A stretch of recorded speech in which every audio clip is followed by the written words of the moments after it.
Hi friends, ఈరోజు మనం భారత్ నుంచి ఇజ్రాయెల్కు చేరుకున్న రక్షణ ఆయుధాల గురించి మాట్లాడుకుందాం. ప్రస్తుతం భారతదేశం యొక్క రక్షణ ఆయుధాల విషయం అంతర్జాతీయంగా చర్చనీయాంశంగా మారింది.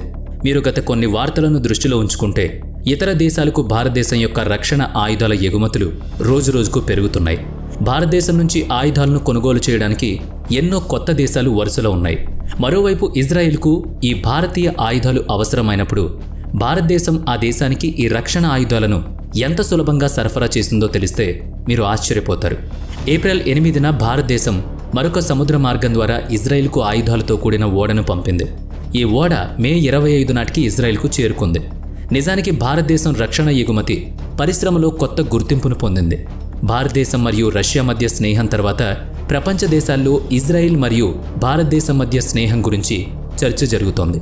భారతదేశం మరియు ఇజ్రాయెల్ మధ్య 4 బిలియన్ల విలువైన రక్షణ ఆయుధాల కొనుగోలు ఖరారు చేయబడుతోంది. ఈ ఆయుధాల తయారీలో ఉపయోగించే పేలుడు పదార్థాల యొక్క డిమాండ్ రోజురోజుకు హెచ్చవుతోంది. అయితే ఇజ్రాయెల్కు సహాయం చేసేందుకు భారత్ పేలుడు పదార్థాలతో కూడిన ఓడను పంపింది.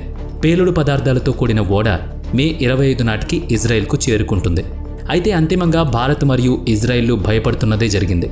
ఎందుకంటే ఓడ చేరుకున్న రోజుకి ఒకరోజు ముందు యూరోపియన్ దేశమైన స్పెయిన్ ఈ నౌకను తన నౌకాశ్రయం దాటి వెళ్లకుండా నిషేధించిందని వార్తలొచ్చాయి.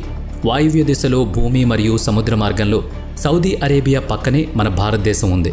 మీరు ఈ మ్యాప్లో బాగా గమనిస్తే భారతదేశం నుంచి ఇజ్రాయెల్కు వెళ్లడానికి సులభమైన మార్గం హిందూ మహాసముద్రం యొక్క సముద్ర మార్గం ద్వారా అని అర్థమవుతుంది.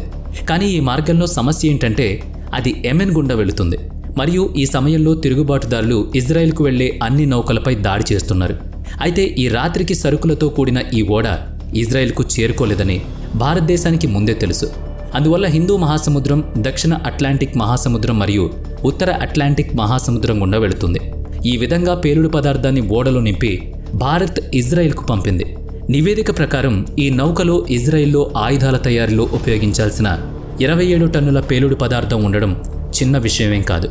భారతదేశం నుంచి ఇజ్రాయెల్ ప్రయాణం సుమారుగా 47 లేదా 48 రోజులు పట్టింది.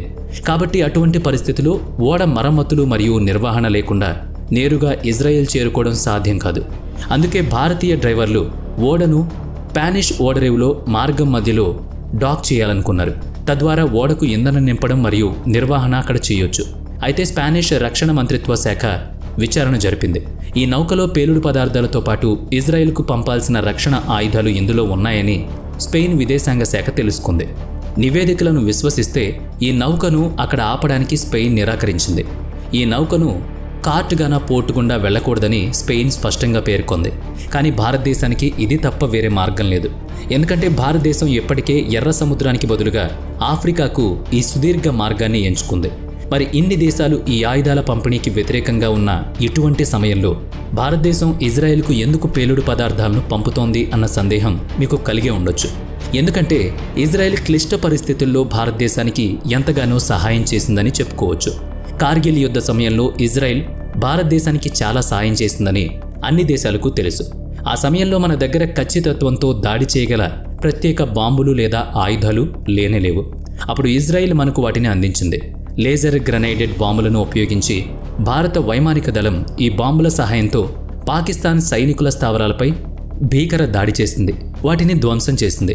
మరియు దీని సాయంతో భారతదేశం ముఖ్యంగా ఎత్తైన ప్రాంతాలను స్వాధీనం చేసుకోగలిగింది.